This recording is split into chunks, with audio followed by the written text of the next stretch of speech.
Hello friends, मेरा नाम है अनुभव। आप देख रहे हैं एजुयान। एजुयान का यह वीडियो सेगमेंट बहुत ही ज़्यादा इम्पोर्टेंट होने वाला है। जी हाँ, उन बच्चों के लिए जो बच्चे प्रिपरेशन के बारे में यूपीएससी के सोच रहे हैं या फिर जो जस्ट एंटर करने वाले हैं।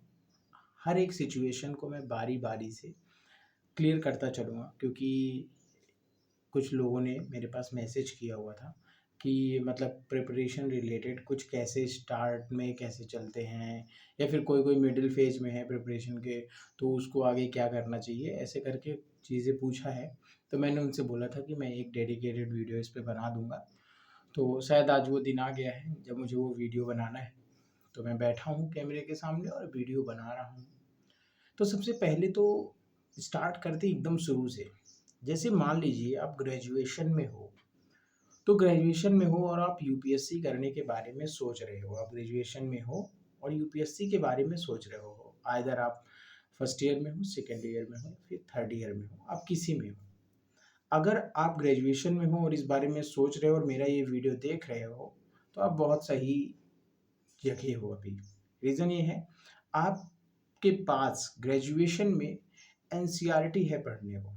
आप ग्रेजुएशन चाहे फर्स्ट ईयर में हो, चाहे सेकेंड ईयर में, चाहे थर्ड ईयर में, आप जब तक ग्रेजुएशन में हो आप एनसीईआरटी पढ़ते रहिए। एनसीईआरटी पढ़ने का ऐसा नहीं है कि आप सभी एनसीईआरटी पढ़ते रहिए। देखिए, सभी जो फर्स्ट ईयर में है वो सारी एनसीईआरटी पढ़ लें। मेरा कहना है जो फर्स्ट ईयर में है वो सारी एनसीईआरटी पढ़ लें। जो सेकेंड ईयर में है वो अपनी, देखिए मैं यहाँ पे इसलिए बोल रहा हूँ कि फर्स्ट ईयर वाली सारी एनसीईआरटी पढ़ लें, क्योंकि 3 साल है। आप धीरे धीरे 3 साल में उसको डिवाइड कर लीजिए, जितनी भी एनसीईआरटी की बुक हों उनको डिवाइड कर लीजिए और फिर आप एक एक साल के हिसाब से पढ़ते चलिए। डिवाइड करने का रीज़न ये है, आप एक साथ सब पढ़ने में लग जाएंगे तो आप अपना ग्रेजुएशन का सब्जेक्ट नहीं पढ़ पाएंगे, जो आगे चल के आपका ऑप्शनल बनने वाला है। तो आपका वो भी बहुत ज़्यादा इंपॉर्टेंट है। एनसीईआरटी पढ़ने से भी कहीं ज़्यादा इंपॉर्टेंट आपका वो ग्रेजुएशन है। क्योंकि मान लीजिए कभी आपका यूपीएससी में ना हुआ तो वही ग्रेजुएशन का सब्जेक्ट काम आएगा। साथ ही साथ यूपीएससी में भी अगर आपको सिलेक्शन लेना है तो आपको वो आना चाहिए, वो आपका ऑप्शनल बनेगा। तो इसलिए ग्रेजुएशन आपको बहुत ही सीरियसली के साथ पढ़ना है। अगर आपके कॉलेज में सही से नहीं पढ़ाया जा रहा है, कोचिंग करके पढ़िए, लेकिन बहुत ज़्यादा ज़रूरी है। ठीक है, ये एक बात हुई कि फर्स्ट ईयर में हो तो आप एनसीईआरटी को 3 भागों में तोड़िए। सेकेंड ईयर में हो तो आप पूरी एनसीईआरटी पढ़ने के चक्कर में मत पड़िए। आप थोड़ा देख लीजिए यूट्यूब वगैरह पे कि कौन कौन सी एनसीईआरटी ज़्यादा पूछी ज़्यादा इंपॉर्टेंट होती हैं, आप वो पढ़ लीजिएगा। और अगर आप थर्ड ईयर में हो तो आप एकदम 11th-12th की एनसीईआरटी पढ़िए, उसके सिवा आप एनसीईआरटीज़ को मत पढ़िए उतना, ठीक है। लेकिन हाँ, 11th-12th की जितनी भी एनसीईआरटी है या फिर 10th से लेकर के 10th से लेकर के आप पूरी पढ़ लीजिए, ठीक है। चलिए, अब ये हो गया ग्रेजुएशन तक का। आप वहाँ अब यहाँ पे अब सारे बच्चे ग्रेजुएशन से मान लो पास हो गए, ठीक है। ग्रेजुएशन तक के लिए मैंने बता दिया एनसीईआरटी। अब देखिए, कोई बच्चा जो ग्रेजुएशन से एनसीईआरटी पढ़ के प्रिपरेशन में घुसा है उससे अपना कंपेयर नहीं करेगा। कौन बच्चा जो सीधे थर्ड ईयर के बाद जागा है कि मुझे प्रिपेयर करना है, जैसे मैं, ठीक है, कि मुझे प्रिपेयर करना है, ठीक है। देखो, मेरे दिमाग में ऐसा नहीं है था कि मैं सीधे सोचा कि थर्ड ईयर के बाद की यूपीएससी करना, नहीं, बहुत पहले से था। पर चूंकि घर वाले कुछ क्लियर नहीं कर रहे थे कि आगे कैसे क्या होगा, तो मैं भी अपने ग्रेजुएशन के सब्जेक्ट के साथ चल रहा था कि देखते हैं क्या होता है आगे, ऐसे करके। तो खैर, अब हम पहुंच गए ग्रेजुएशन पास करके। बिल्कुल भी दिमाग में तनाव ये नहीं लेना है कि इन्होंने बोल दिया है कि जो एनसीईआरटी पढ़ लिए हैं वो सुपीरियर हो गए। नहीं, उन्होंने पढ़ लिया है, अपनी समझ उन्होंने डेवलप कर ली है, ठीक है।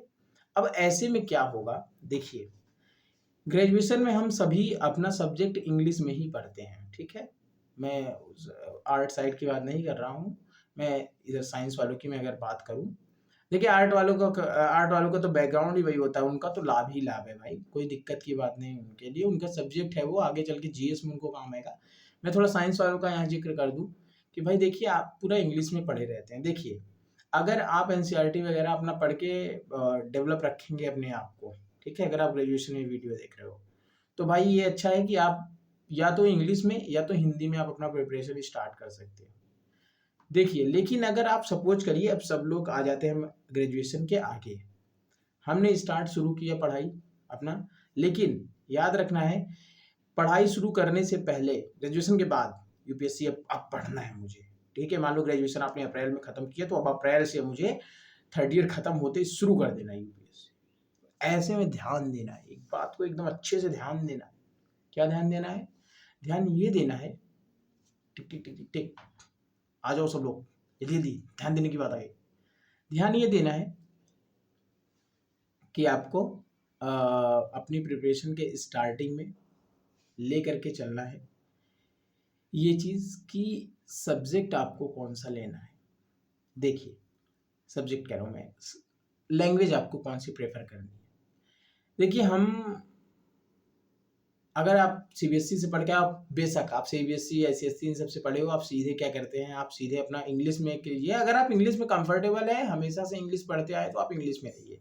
लेकिन बहुत लोग होते हैं जो 12th तक हिंदी में होते हैं, फिर ग्रेजुएशन पूरी इंग्लिश में पढ़ते हैं और फिर हिंदी में होते हैं, फिर नहीं सॉरी फिर आगे सोचते हैं अब क्या करूँ मैं तो ग्रेजुएशन में इंग्लिश में पूरा सब्जेक्ट पढ़ा हूँ, अब तो मैं तो मतलब इंग्लिश में हूँ और इंग्लिश वालों को ज़्यादा सिलेक्शन होता है। भाई देखो, इंग्लिश वाले पेपर भी ज़्यादा देते हैं। यहाँ पे मैं किसी को कहूँगा नहीं कौन ज़्यादा कौन कम है, सब लोग अपने आप में सिलेक्शन अच्छा लेते हैं, बस पढ़ने की लगन चाहिए। क्योंकि प्रीलिम्स का पेपर हमारा कोई भी लैंग्वेज बैरियर नहीं दिखाता है, ठीक है। जो भी होता है आगे होता है, लेकिन उसके पहले तक तो आपके हाथ में है, ठीक है।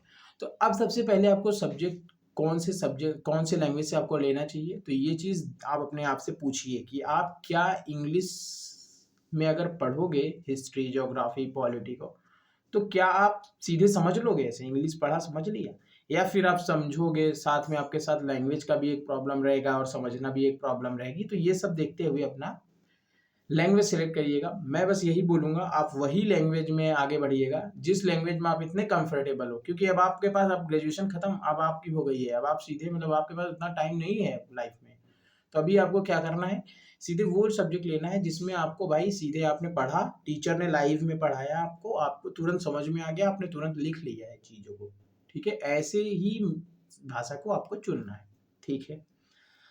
अब डिसाइड हो गया भाई कि सेल्फ से पढ़ें या फिर बिना सेल्फ के पढ़ें। हो गए मोटिवेट, एकदम चल दिए एकदम सेल्फ से पढ़ने, मैं फोड़ दूंगा तोड़ दूंगा, मैंने तो पूरी एनसीईआरटी पढ़ी है, एनसीईआरटी आती है। ठहर जा भाई, ठहर जा ठहर जा ठहर जा, 5 साल 6 साल से पढ़ने वाले लगे हैं भाई। ऐसे तो ना होगा कि तू मतलब ग्रेजुएशन किया, ग्रेजुएशन का सब्जेक्ट पढ़ा और सीधे चलोगे फोड़ दोगे, नहीं। सबसे पहले कोचिंग ज्वाइन करनी है आपको। मैं यहाँ प्रमोट कर रहा हूँ, खुल के प्रमोट कर रहा हूँ, आप कोचिंग ज्वाइन करिए। कोई सी भी यूपीएससी की कोचिंग मत ज्वाइन करने चली जाइएगा, आपको नामी गिरामी कोचिंग्स, और मैं किसी का प्रमोशन करूँ ऐसा तो है नहीं, मैं भी स्टूडेंट हूँ और हर इंस्टीट्यूट से पढ़ता हूँ, चाहे विजन हो, चाहे दृष्टि हो, चाहे फिजिक्स वाला हो, चाहे अनअकैडमी हो, हर जगह से मैं पढ़ता हूँ। तो मैं आपको भी बोलूँगा, आपको इन चारों में से किसी एक कोचिंग को पकड़ लेना है। अगर आपको ऑफलाइन पकड़ना है, आपके यहाँ दृष्टि अवेलेबल है, आप दृष्टि पकड़ लीजिए।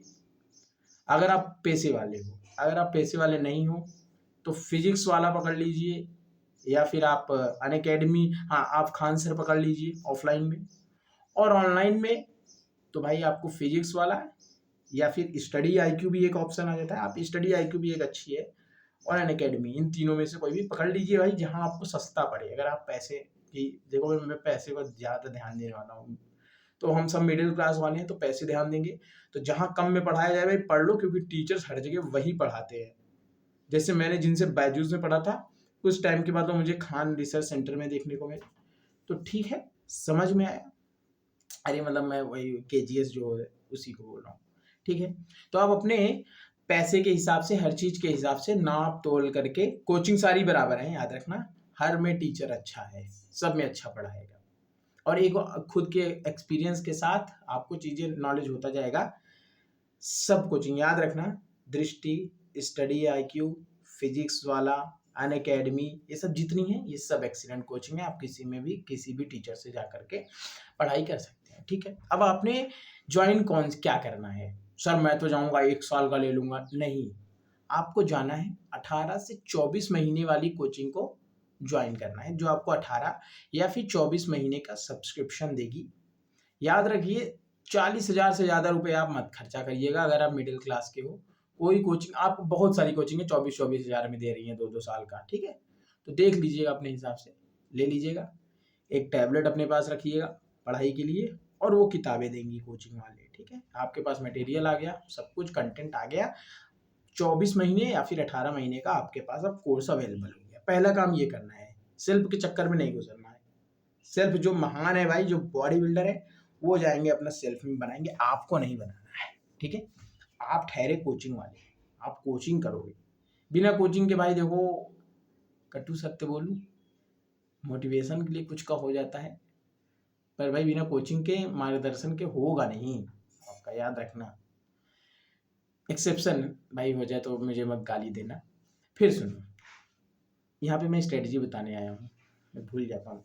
फिर उसके बाद क्या करना है, आपको फटाक से कोचिंग ज्वाइन करना है। अब आपका एकदम जिम्मेदारी हो जाता है, आपका कोचिंग हो गया, आपने ज्वाइन कर लिया, आपका सब कुछ आपके हाथ में आ गया। अब कोचिंग ने एक शेड्यूल निकाल दिया कि इतने तारीख से आपकी लाइव क्लासेस स्टार्ट होने वाली है। रिकॉर्डिंग लेने मत चले जाइएगा, लाइव क्लासेस वाली, लाइव क्लासेस आपकी इतने तारीख से होने वाली है।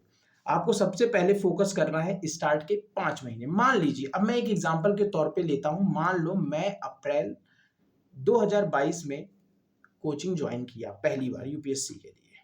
ठीक है, सबसे पहले आपको क्या करना है, 5 जो अप्रैल से लेकर के जो आपका वो पहला साल रहेगा, आधा साल ही बचा रहेगा बहरहाल सब्सक्रिप्शन लेने के बाद वो वाला, तो आपको जो 6 महीने रहेगा, उस 6 महीने में सुबह शाम 2 स्टैटिक के सब्जेक्ट को कवर करते चलना है, लाइव क्लास।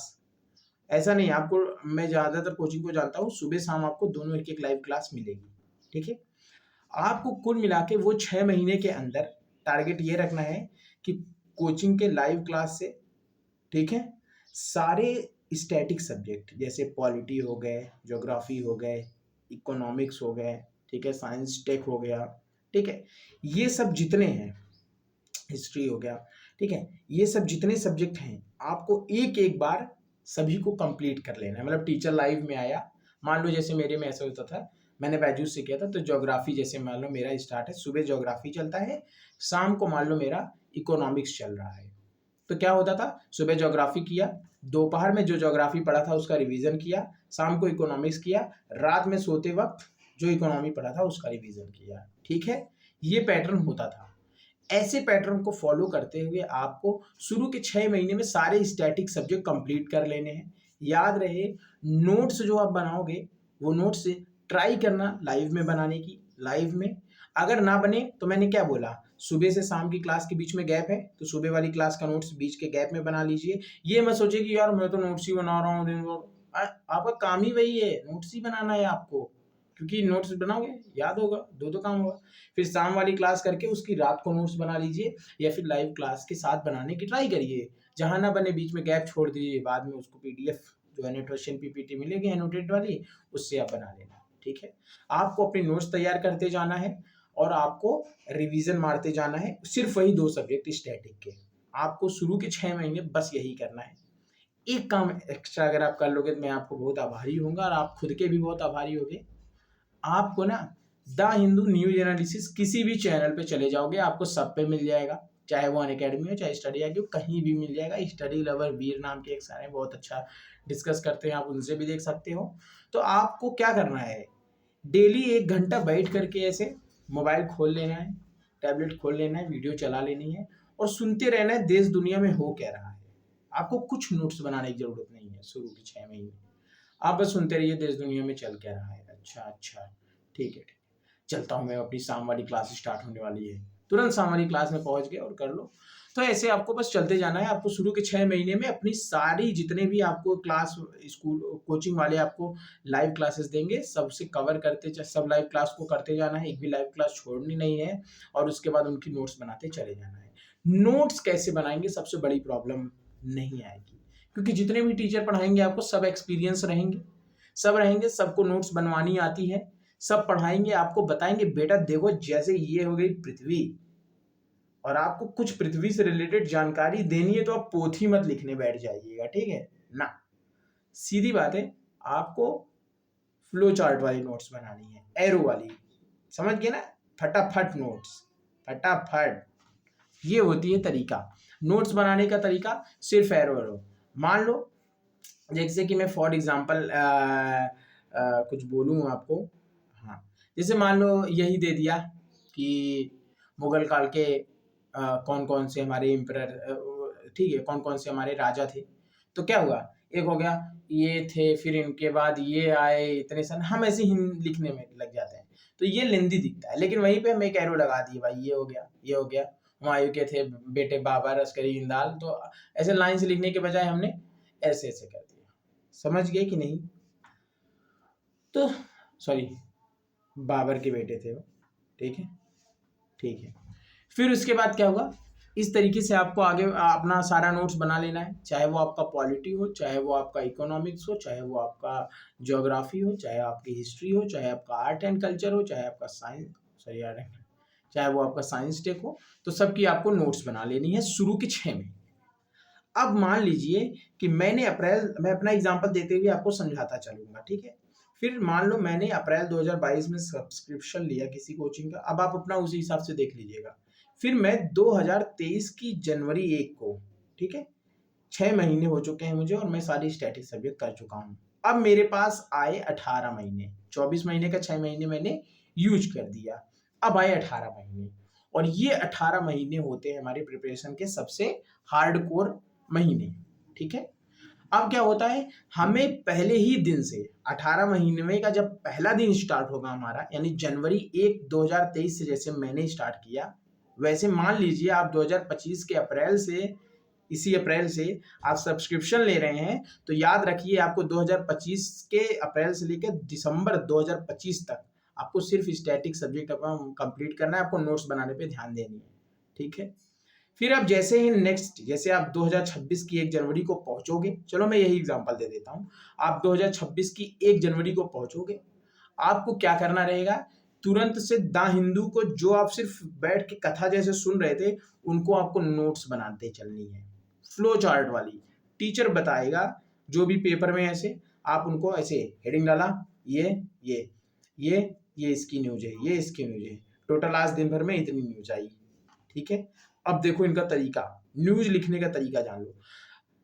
या तो न्यूज होगी हिस्ट्री ज्योग्राफी इनसे रिलेटेड, तो आप पेपर नंबर 1 की एक कॉपी बना लो, ठीक है, करंट की। पेपर नंबर 2 कौन सा, या तो पॉलिटी वगैरह की आएगी, या फिर इंटरनेशनल रिलेशन टाइप ऐसे कुछ क्वेश्चंस आएंगे आपको, तो वो आपका 2 बन जाएगा।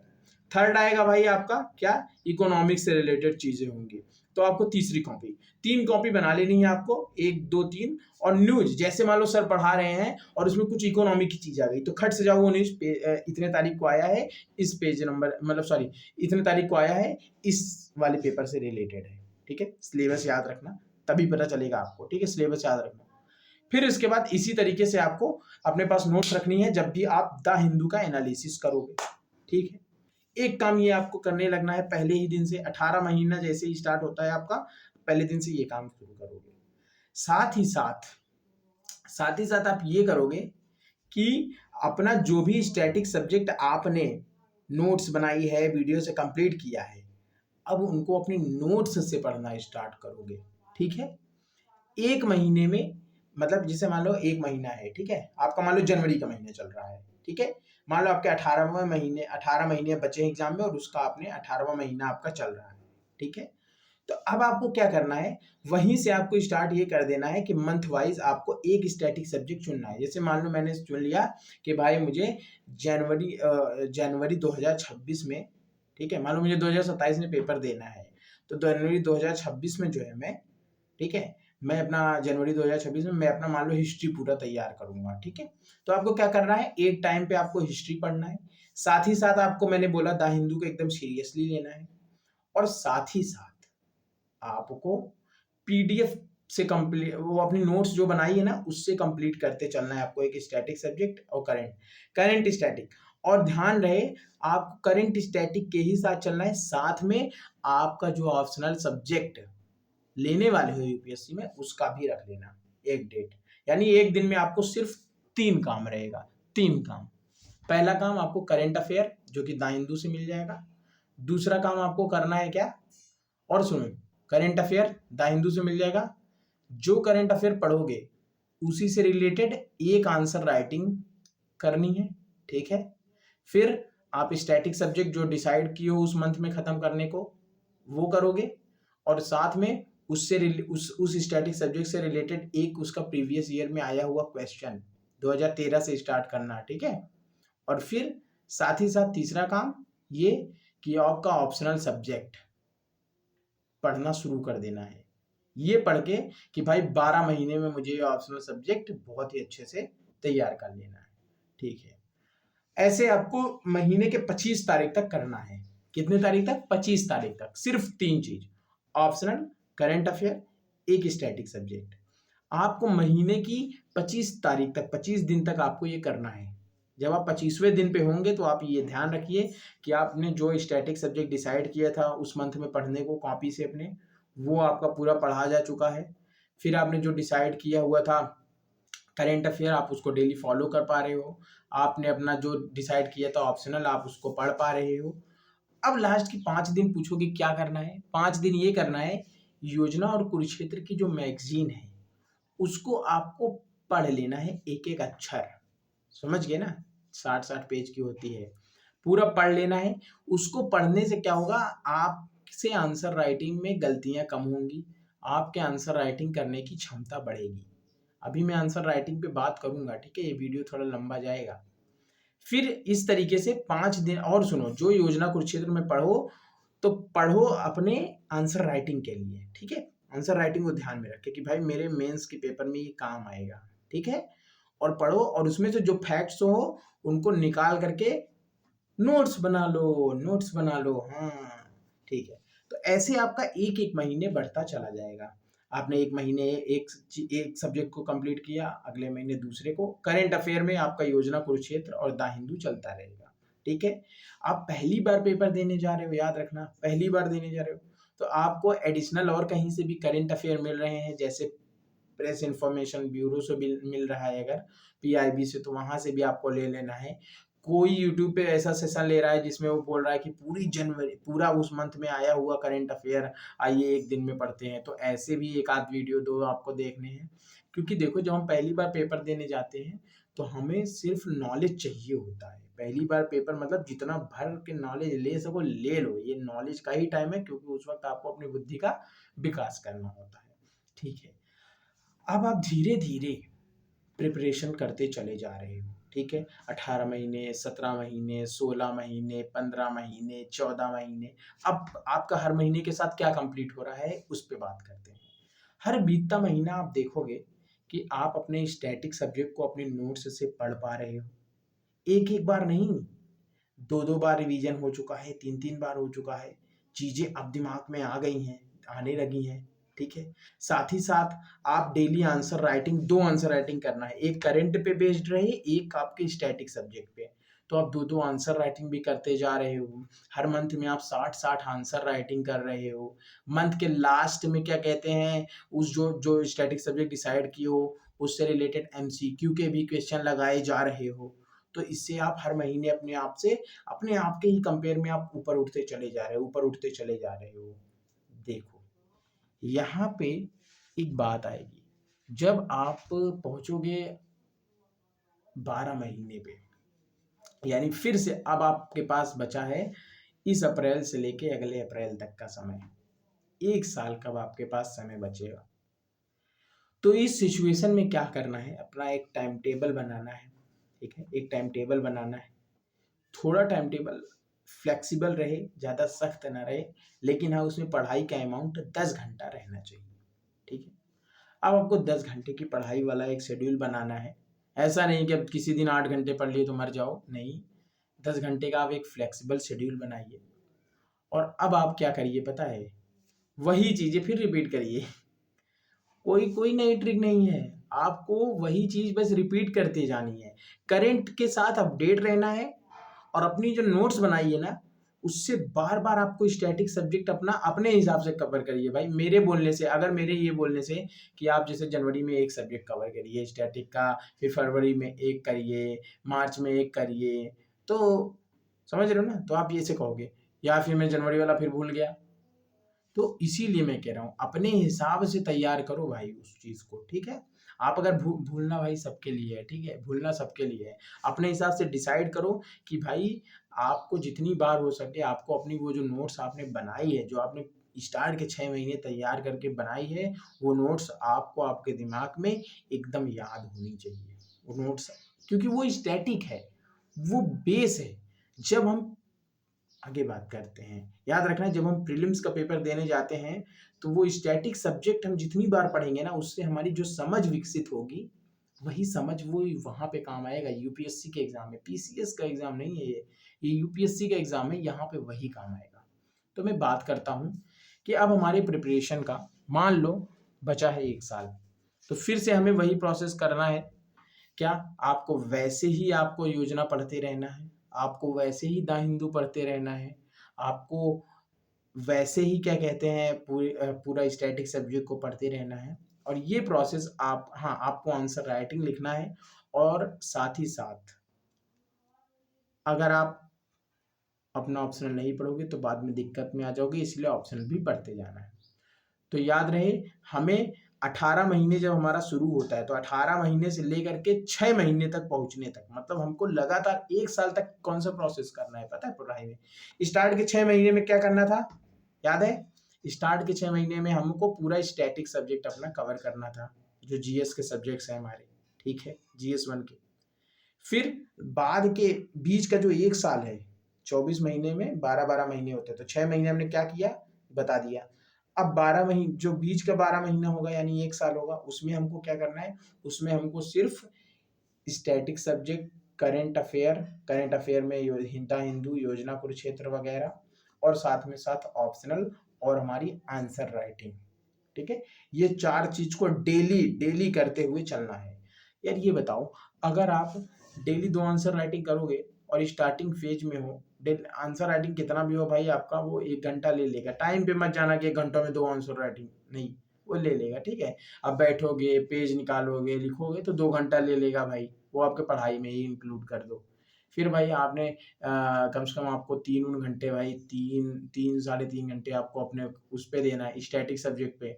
फिर आपको अपने करंट अफेयर पे 2 घंटे देना है, फिर आपको अपने ऑप्शनल पे 2-3 देना है, तो आपका 10 घंटे हो जाएगा, ठीक है, जो कि आपको अंदर से पुल पुल करेगा। और याद रखना, आंसर राइटिंग करोगे ना, आपको लगेगा आप दुनिया का सबसे ज्यादा पढ़ाई कर लिए हो, तो बहुत अच्छी चीज है वो। तो आपको ऐसे पढ़ते जाना है, पढ़ते जाना है, ऐसे आपको यही चीज 10 महीने तक लगातार करते जाना है।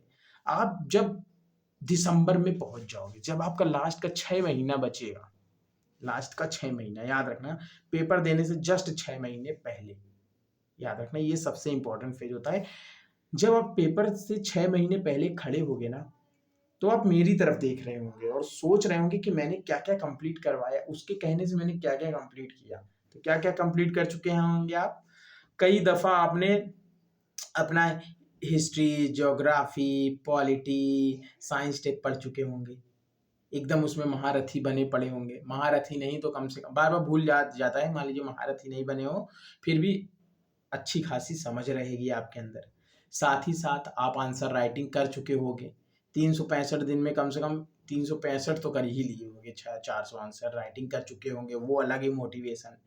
मान लो मंथली आप कम से कम 50-60 एमसीक्यू करते जा रहे हो, तो आप 12 से मल्टीप्लाई करके वो देख लीजिए, आप उसमें भी आप महारथी पड़े हो। कम से कम कुछ नहीं तो पीवाईक्यू तो पूरा लगा चुके होगे। साथ ही साथ पूरे साल का करंट अफेयर की आपने नोट्स बनाई होगी, उनको पढ़ा होगा पूरा एकदम। सोचिए आप पूरे साल की आप योजना कुरुक्षेत्र पढ़ चुके होंगे उस वक्त, आप एक अच्छी खासी समझ लेकर के, और साथ ही साथ अपना ऑप्शनल कंप्लीट कर चुके होंगे उस वक्त। लास्ट के 6 महीने जब आप बचे होंगे, और तब आप खड़े होकर खुद को गर्वान्वित फील करेंगे, जब आप मेरी बताए प्रोसेस को पूरा कंटिन्यूसली फॉलो करते चले जाएंगे, ठीक है। कोई कंफ्यूजन नहीं आनी चाहिए, मैंने इसीलिए एक एक चीज क्लियर बताया है। शुरू के 6 महीने सिर्फ आपको स्टैटिक सब्जेक्ट अपने जीएस के कंप्लीट करने हैं। फिर पूरे उसके बाद का जो 1 साल रहेगा, उसमें आपको मंथली, जैसा मैंने बताया, स्टैटिक सब्जेक्ट, करंट अफेयर, वो पूरा वो लगातार एक फ्लो में कंप्लीट करते चले जाना है। फिर लास्ट का 6 महीना अब आ गया, मान लो मैंने 2025 में अप्रैल में सब्सक्रिप्शन लिया, तो 2027 की जनवरी अब मेरे लिए इंपॉर्टेंट हो जाएगी, क्योंकि मैं जनवरी 2027 में हूँ, और मुझे मई 2027 में मान लो पेपर देना है। हमारे पास 5-6 महीने हैं। ऐसी सिचुएशन होती है भाई, आपको ऑप्शनल दूर फेंक देना है, ठीक है, दूर फेंक देना है। आप ऑप्शनल पढ़ चुके, अब भूल जाओ उसको। जो आपने आंसर राइटिंग की है उसको भूल जाना है। मतलब भूलने का मतलब भाई अब नहीं करना है मुझको, अब मुझे 6 महीने सिर्फ प्रीलिम्स के लिए पढ़ना है। किसके लिए? प्रीलिम्स के लिए। प्रीलिम्स के लिए सबसे पहले जैसे ही जनवरी स्टार्ट होती है आपको बढ़िया से टेस्ट सीरीज खरीद लेनी है किसी कोचिंग की, या ऑनलाइन बहुत सारे टेस्ट फ्री मिल जाएंगे। मैं कहता हूँ फ्री के चक्कर में ना पड़िए, आप टेस्ट सीरीज खरीदिए। हो सके तो ऑफलाइन जाने वाला खरीदिए, नहीं तो ऑनलाइन वाला खरीद लीजिए। टेस्ट सीरीज खरीद लीजिए और अब डेली एक टेस्ट लगाना शुरू कर दीजिए पूरा 5 महीने तक। अब कहोगे भाई बहुत टेस्ट हो जाएगा, नहीं नहीं नहीं, मतलब थोड़ा ब्रेक ले लो भाई, टेस्ट बहुत लेंदी चीज़ है, डेली देने के लिए भी हिम्मत चाहिए। तो वीक में कम से कम 2-3 देते रहिए, ऐसे करके कम से कम 80 टेस्ट के आसपास आपको पूरा ये 6 महीने के अंदर देना है। ठीक है, तो मंथली आप उसी से डिवाइड करके देख लीजिए आपको कितना टेस्ट देना है। फुल लेंथ टेस्ट दीजिएगा, खूब गलत होंगे, आपको घबराना नहीं है। साथ ही साथ आपको क्या करना है, जैसे ही जनवरी स्टार्ट होती है आप अपना एक शेड्यूल बनाएंगे, अपने आप को एक जगह बैठाएंगे, अपने आप से बात करेंगे शीशे के सामने कि अब मुझे ऐसे ऐसे शेड्यूल बनाना है। ठीक है, फिर आप जनवरी मंथ का डिसाइड करिएगा, मुझे ये स्टैटिक सब्जेक्ट कंप्लीट करना है। अच्छा, साथ ही साथ मुझे ये टेस्ट देना है, मुझे अच्छा, फिर इसके बाद इस मंथ में ये। ठीक है, अपने हिसाब से। ठीक है, जब आप 1 साल पढ़ चुके होंगे ना, तो जैसे मैं बोल रहा हूँ ना, अभी आपको बताने की जरूरत नहीं रहेगी तब, क्योंकि आप खुद में भी, आपको जो टीचर रोज पढ़ाएगा लाइव क्लास में वो भी तो बातें बोलेगा, आप उसकी भी तो बातें सुनोगे। तो वो ये सब चीज़ें इतनी आपको बता देगा कि आपको एक आइडिया हो जाएगा कि जनवरी में आपको क्या डिसाइड करना है, फरवरी में क्या करना है, मार्च में क्या करना है।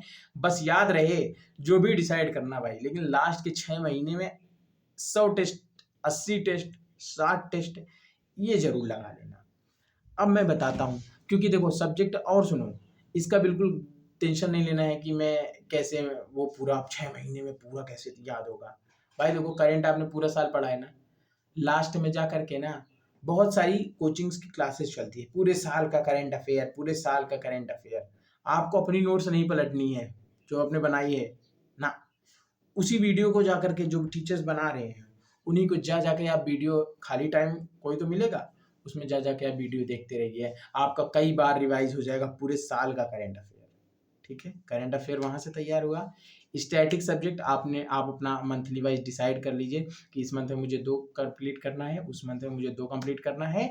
और एक चीज़ याद रहे, जैसे मान लीजिए जनवरी में आपने 2 सब्जेक्ट को चुना कि अब मुझे जल्दी से ये 2 सब्जेक्ट को पूरा रिवाइज कर लूँ, 6 ही महीने बचा है।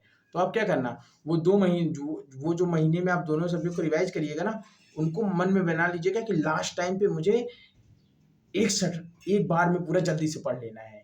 ठीक है, अपने आप को ऐसा मेकअप कर लीजिएगा। ठीक है, तो आप ऐसा करते चले जाइए। साथ ही साथ 80 टेस्ट का आपको ध्यान में रखना है, 80-90 टेस्ट आपको देना है। अब देखो टेस्ट का फायदा मैं बताता हूँ। देखिए, जैसे हम टेस्ट देना शुरू करते हैं, मान लिया मैंने टेस्ट नंबर 1 दिया, जब मैंने दिया था, मैं बता दूं, मेरा पहले टेस्ट में 100 में 30 क्वेश्चन बस सही हुआ था। लेकिन मैंने नोटिस किया कि 30 के बाद मेरा 40 हुआ, 50 हुआ, 60, मतलब जब मैं 80 टेस्ट 90 टेस्ट दिया था, तो तब मैं देखा मेरा 62 63 सही होने लगा। उस हिसाब से मतलब 100 के आसपास नंबर, 95 के आसपास नंबर ऐसे ऑसिलेट कर रहा था। तो इससे क्या होगा, सोचिए, अगर आप 80 टेस्ट आप दिए हैं, उसमें से 50 टेस्ट में अगर आप मतलब 80 टेस्ट दिए हैं, अगर आप उसमें 60 टेस्ट में, 60 टेस्ट में अगर आप 95 100 नंबर गेन कर रहे हैं, और वो भी बिना पूरी प्रिपरेशन के, आप अभी अपनी स्टैटिक सब्जेक्ट्स तैयार ही कर रहे हो और साथ में टेस्ट भी दे रहे हो, और फिर भी आप सही कर ले जा रहे हो, तो कॉन्फिडेंस सोचो। मतलब आपको नहीं, और याद रखना कोचिंग जो टेस्ट सीरीज देती हैं वो टफ होता है कंपेयर टू यूपीएससी के एग्जाम से। ठीक है, तो अगर आप उसमें 90 कर पा रहे हो, तो आपको एक अंदाजा लग जाएगा, आप एकदम कॉन्फिडेंस से भरे होगे कि भाई मेरा तो। और सही बात, यूपीएससी में भी जब आप पेपर देने जाओगे तो उसी के बीच में आपका नंबर आएगा। समझे टेस्ट का फायदा। आपने 80 टेस्ट दिया, आपका 30-40 से शुरू होगा, घबराना नहीं है। 25 सही हुआ फिर भी कोई घबराना नहीं है, देते रहना है। एक दिन आपको 50 प्लस सही होने लगेगा, और उस दिन आप, और सोचिए आपने बहुत सारे टेस्ट दिए और उसमें आप बस उठ रहे हो सुबह और टेस्ट दे रहे हो, आपका फिर भी हो जा रहा है 60 सही, तो मतलब आपका टेस्ट वर्क कर रहा है, आपका नंबर उसी के बीच में ही आना है। तो टेस्ट सीरीज का सबसे बड़ी है बिना टेस्ट। और याद रहे, टेस्ट सीरीज के जब आप करोगे तो आपको टेस्ट सीरीज का एनालिसिस भी करना है। मान लो आपने एक दिन आज सुबह टेस्ट दिया, ठीक है, तो उस टेस्ट का जो आपको क्वेश्चन गलत हुआ है उसको पूरा अच्छे से एनालाइज करना है, आपको क्या गलत हुआ, तो इससे आपको नए नए क्वेश्चंस भी मिलेंगे टेस्ट सीरीज से। तो टेस्ट सीरीज ही की होती है यूपीएससी के प्रीलिम्स को क्रैक करने की, सबसे इंपॉर्टेंट चीज होती है। तो लास्ट के 6 महीने का मैंने आपको बता दिया कि आपको टेस्ट सीरीज ही बेसिकली मेनली लेकर के चलना है। आप जितनी टेस्ट सीरीज दे रहे हो अगर सिर्फ उसका एनालिसिस कर लो ना, सिर्फ उसका एनालिसिस कर लो, तो आपको पूरा जितना आप पढ़े हो ना, अगर उनका कुछ रिवाइज भी ना करो फिर भी आपका रिवाइज हो जाएगा। ठीक है, वो टेस्ट सीरीज में आपके सारे कवर हो जाएंगे।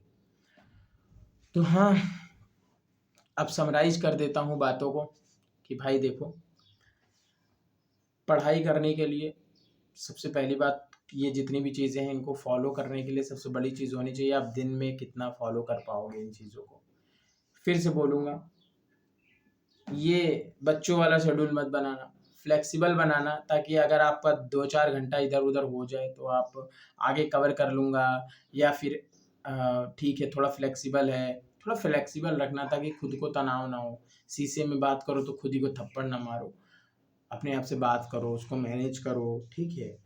और ज़्यादा बंदिश में नहीं रहना है। स्टार्ट के 18 महीने तक आप आराम से, जब तक आपका वो जनवरी नहीं आता है, आपको ऐसे नॉर्मल अपना सब फॉलो करते जाना है। और मैं जहाँ तक मैं सोच रहा हूँ सारा कन्फ्यूज़न यहाँ पे क्लियर हो गया होगा। जो भी चीज़ प्रिपरेशन की डिसाइड होती है वो लास्ट का वो 6 मंथ डिसाइड होता है। उस 6th मंथ में या फिर आप एक कोई क्रैश कोर्स लेकर के कैसे भी अपना कंप्लीट करिए, या फिर आप सेल्फ की जो अपने नोट्स बनाई हैं उनसे चीज़ों को कंप्लीट करते हुए बस टेस्ट देते चले जाइए, वो भी एक तरीका है। ठीक है, लेकिन आपको अंत में जाकर के टेस्ट सीरीज से ही पूरा सिलेक्शन होना है।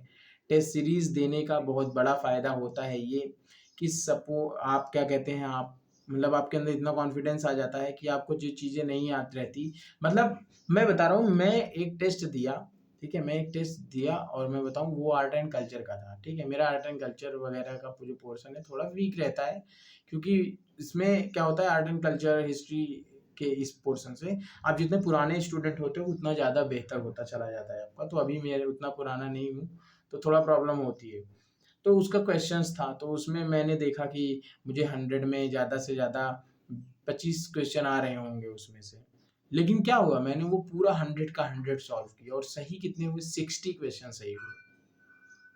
क्योंकि उसमें बहुत सारे ऐसे क्वेश्चंस थे जिसमें 2 में मैं 50-50 कर ले जा रहा था, तो वहाँ पे मैंने तुक्के लगाए हैं। ठीक है, ऐसे-ऐसे करके। तो ऐसे बहुत सारे टेस्ट आते हैं जिसमें हमको आता 30 या 40 रहता है लेकिन सही 60 होता है। तो वही है, जब आप टेस्ट देने लगोगे ना तो आपका सही भी होने लगेगा। तो वही चीज़ है, और वही परफॉर्मेंस आप अपना पेपर में लेके जाओगे तो आप वहाँ पर भी फोड़ दोगे। और एक चीज़ जान लेना, जनरली 40-45 सबका सही हो जाता है। ठीक है, आप कोई सा भी खराब से खराब भी टेस्ट दोगे ना, 40-45 सही हो जाता है। जो आखिरी में मार होती है लास्ट के 10 क्वेश्चन में होती है, और आप जितना टेस्ट सीरीज लगाए रहोगे आप उतना ही उस चीज़ में आगे निकल जाओगे। ठीक है, तो ये एक चीज़ है, और आशा करता हूँ ये वीडियो पसंद आया हो आपको। और जितने भी इसको वीडियो को देखने वाले हैं, कृपया अपने, अगर आपको लगे अपने दोस्त को शेयर करने से उसको फ़ायदा हो रहा है या फिर कुछ भी, तो आप इसको शेयर भी कर सकते हो। क्योंकि यहाँ पे मैंने एकदम शुरू से लेकर के फिर आपको कैसे सब्जेक्ट का सिलेक्शन करना है, आपको ऑप्शनल कैसे चुनना है, जो आपका यूपीएस जो आपका ग्रेजुएशन में सब्जेक्ट रहेगा वही आपको ऑप्शनल में लेना है। ठीक है, फिर उसके बाद मैंने बताया आप कैसे प्रिपरेशन स्टार्ट करना है, शुरू में स्टैटिक कैसे कंप्लीट करना है, फिर बीच का 1 साल आपको प्रिपरेशन को कैसे रखना है। ठीक है, मिडिल फेज में याद रहे एक चीज़ मैं आपको यहाँ पे सजेस्ट करूँगा, ज्योग्राफी ज्योग्राफी आप सुदर्शन गुर्जर सर से पढ़िएगा। मैपिंग आपको बहुत ही बढ़िया तरीके से वो बता देंगे। साथ ही साथ मैं कुछ की पॉइंट्स आपको बता दे रहा हूँ। देखिए, सुप्रीम कोर्ट के इम्पोर्टेंट जजमेंट जो लेटेस्ट में आए हों और जो पुराने इम्पोर्टेंट हो उनको आपको याद रखना बहुत ज़रूरी है। वर्ल्ड में जो भी इंडेक्स निकलता हो इम्पोर्टेंट और भारत के अंदर, आपको वो याद रखना ज़रूरी है। ठीक है, साथ ही साथ क्योंकि ये आपके आंसर राइटिंग में बहुत काम आने वाला है। साथ ही साथ आपको एक चीज़ बता दूँ कि मैं आपके लिए एक हाँ, ये 2 चीज़ आपको मतलब ये चीज़ें आपको ऐसे मस्ट है कि आपको ये चीज़ें याद होनी चाहिए। मैपिंग सुदर्शन गुर्जर सर से पढ़ लेंगे तो आपका मैप जब क्लियर रहेगा तो आप ज्योग्राफ़ी का बहुत सारा क्वेश्चन लगा पाओगे। मैं एक चीज़ बता दूँ, यूपीएससी का पेपर देने गया बच्चा जो वहाँ पे 100 क्वेश्चन आता है, ये भी एक सच्चाई बता दूँ ताकि आपको इससे कॉन्फिडेंस मिले। जब आप 100 क्वेश्चन का वो पेपर आता है, तो याद रखना वहाँ पे अगर किसी टीचर को भी बैठा दोगे और बोल दोगे सर इसमें से गलत एक भी नहीं टिक करना है, तो शायद वो टीचर भी केवल 25 या 20 क्वेश्चन टिक कर पाए। मतलब सीधे-सीधे मैं बोलूँ, आता हो मतलब बिना कुछ सोचे समझे सीधे आंसर लगा पाओ और सही आंसर लगा पाओ। मतलब ऐसे बोल दो कि हाँ, मैं ये लगाया हूँ, मेरा ये सही है। ऐसे सिर्फ़ 20 से 25 क्वेश्चन यूपीएससी देता है अपने पेपर में। इसके सिवा जितने होते हैं, वो आपके एनालिसिस स्किल पे होते हैं। इसीलिए यूपीएससी का पेपर एनालिसिस स्किल का है। आप जितना अपने आप को रगड़ोगे, आपका एनालिसिस स्किल उतना अच्छा होगा और आप उतना ही बेहतर कर पाओगे। ठीक है? आप जितनी बार अपना स्टैटिक सब्जेक्ट पढ़ोगे, आप जितनी बार योजना की वो मैगज़ीन को एक-एक अक्षर पढ़ने की ट्राई करोगे, पेशेंस उससे आपका डेवलप होगा, उससे आप ज़्यादा बेहतर आंसर राइटिंग कर पाओगे। तो आप ज़्यादा बेहतर परफ़ॉर्म कर पाओगे। आंसर राइटिंग याद रखना, बहुत लोग बोलते हैं मेंस और प्रीलिम्स अलग, ना भाई, दोनों एक ही प्रिपरेशन है, दोनों एक ही प्रिपरेशन है, दोनों अलग नहीं है। अगर आपकी मेंस की आंसर राइटिंग खतरनाक लेवल पे चलती है, आप बहुत अच्छे हो आंसर राइटिंग में, तो कहीं न कहीं उसका फ़ायदा आपको प्री के एग्ज़ाम में देखने को मिलेगा। फैक्ट बेस्ड क्वेश्चन नील के बराबर होता है, ठीक है? मैं फिर से बोल रहा हूँ, ज़्यादा से ज़्यादा धुआँधार टैलेंटेड टॉपर को भी सिर्फ़ 25 से 30 क्वेश्चन उसमें आते हैं। उसके बाद उनकी एनालिसिस स्किल पे होती है, जिससे वो ऐसे चीज़ों को एलिमिनेट करके फिर आंसर ले आ पाते हैं और उससे वो आगे बढ़ते हैं। और आशा करता हूँ ये आपके लिए हेल्पफुल हो। खूब खुश रहिए, मुस्कुराइए। धन्यवाद।